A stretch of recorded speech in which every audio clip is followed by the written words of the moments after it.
Est-ce enfin le début du bull run avec Bitcoin qui repart à la hausse? Bienvenue sur Kryptonit, c'est ce que nous allons voir aujourd'hui. L'événement de cette semaine, ce sont les résultats des taux de la Fed. Aux États-Unis, la Fed a baissé de 50 points ses taux directeurs et va donc permettre à plus de personnes d'emprunter plus facilement, ce qui signifie plus de liquidité sur le marché et donc on peut imaginer que des investissements auront lieu en crypto-monnaie, en actions, etc. Donc quand les taux de la Fed descendent, c'est plutôt positif, en tout cas pour le marché crypto, et pas mal de personnes ont commencé à anticiper en rachetant du Bitcoin. Et on peut voir que ça a bien poussé ici sur TradingView. L'annonce était donc en milieu de semaine, nous y étions au plus bas ici à 57 500 $ pour Bitcoin, et puis on peut voir que ça n'a fait que remonter ici. Alors on a touché un top ici à 64 000 $.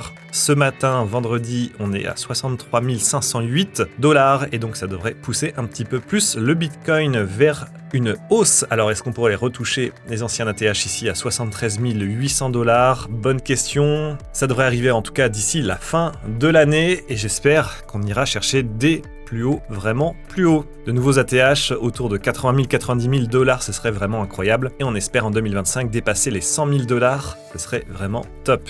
En tout cas, c'est une excellente nouvelle. On va aussi attendre d'autres événements importants comme les élections américaines. On en avait déjà parlé sur cette chaîne YouTube dans d'anciennes news. On sait que Trump est pro-crypto. S'il passe, eh bien, le cours du Bitcoin pourrait aller encore plus haut. Bien qu'on attend le bull run pour cette fin d'année 2024 et 2025, si Trump passe, éventuellement, on irait toucher de plus gros. Éventuellement, si Trump passe, on irait toucher des tops un peu plus hauts que si Kamala Harris passe. À suivre, ça sera en novembre 2025, donc il faudra checker ça régulièrement. D'ailleurs, ce que vous voyez ici, c'est la newsletter Midi Crypto de Kryptonit.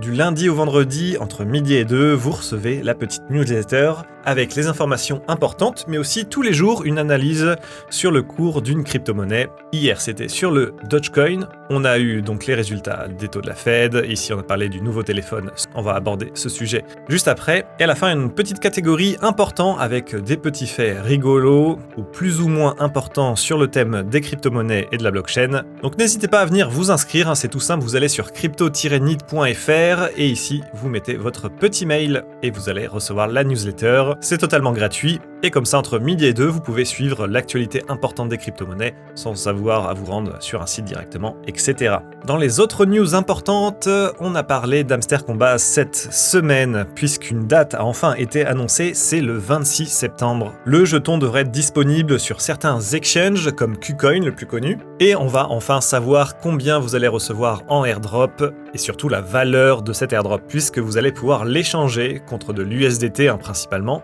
Les utilisateurs vont donc avoir un résultat pour tous les efforts qu'ils ont mis dans ce jeu Tap to Earn, si vous ne connaissez pas. C'est une application sur Telegram et l'objectif c'est d'appuyer sur son écran pour gagner un maximum de points. Il y a des quêtes à réaliser, etc.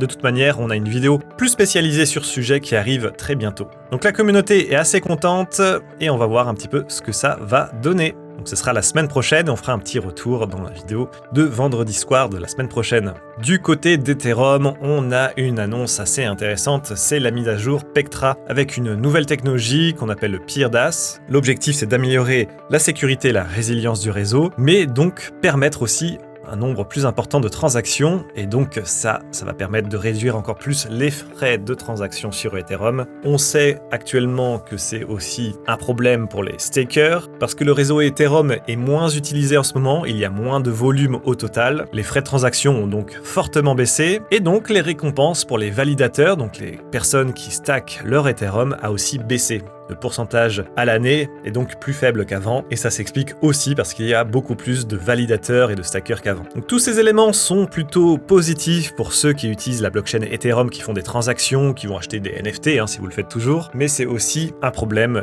pour ceux qui stackent de l'Ethereum, vous recevez moins de récompenses à l'année. Ça reste tout de même intéressant, mais je crois que ça se place entre 2 et 3%, ce qui honnêtement n'est pas très élevé, ça représente à peu près un livret A. Après bien entendu, ça dépend du cours de l'ETH et comment il il évolue. Donc cette mise à jour sera séparée en deux parties. On peut voir ici en février 2025 ce serait Prague et Electra en juin 2025. L'objectif des développeurs c'est de ne pas faire crash la blockchain Ethereum, ça sera un réel problème, mauvaise réputation, donc ils font ça en deux étapes pour voir si tout se met bien en place. Bien entendu avec les testnets, on reviendra en début d'année 2025 pour savoir un petit peu comment ça se passe sur les testnets, voir si cette mise à jour pourrait être effectuée en 2025. En tout cas ça annonce de très belles choses pour le cours de l'Ethereum en 2025 si on a bien ce bull run qui se met en place. On parlait tout juste d'Ethereum et donc des NFT.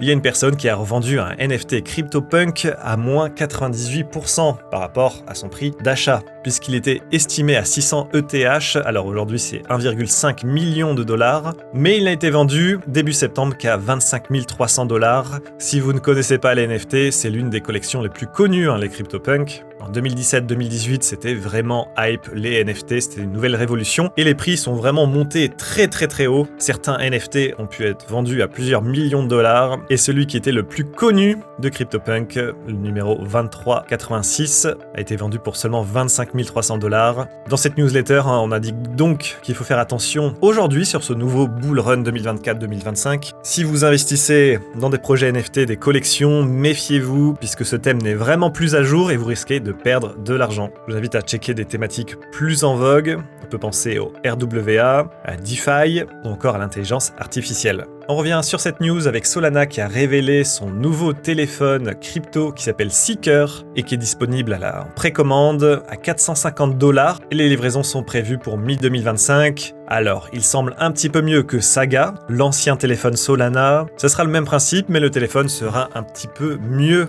en termes techniques, sera plus optimisé et on a l'impression de toute manière qu'ils vont nous sortir un téléphone tous les ans. Donc à voir si c'est vraiment intéressant. Ce qui avait été intéressant avec le téléphone Saga, c'est qu'il y avait eu un airdrop pour toutes les personnes qui achètent le téléphone. Vous receviez quelques jetons par-ci par-là. Mais surtout, il y avait un airdrop en Bonk et on sait que le Bonk, c'est le même coin, le petit chien qui se trouve sur la blockchain Solana. Son cours a vraiment explosé et donc c'était très rentable pour les personnes qui ont reçu le airdrop. Ça a permis même à certains de rembourser le téléphone. À voir si ça va être la même chose avec ce nouveau téléphone Seeker. En tout cas, il y a déjà eu 140 000 précommandes sur ce nouveau téléphone Solana Seeker. À voir ce que ça donne. De notre côté, en tout cas personnellement, je suis plutôt du côté iOS. Ici, c'est un téléphone Android, donc ça ne m'intéresse pas spécialement, mais à voir un petit peu les retours qu'il y aura à ce sujet. La petite dernière news un petit peu fun, Trump est entré dans l'histoire puisque ça a été le premier à utiliser du Bitcoin pour acheter un burger. Alors c'est pas le premier en tant qu'être humain, mais c'est le premier politique à l'avoir fait. En tout cas, ancien président des États-Unis. Il l'a fait devant beaucoup de caméras. C'est un coup de communication puisqu'il sait comment parler à la communauté crypto face à Kamala Harris. Ça lui donne vraiment un avantage à ce niveau pour la communauté crypto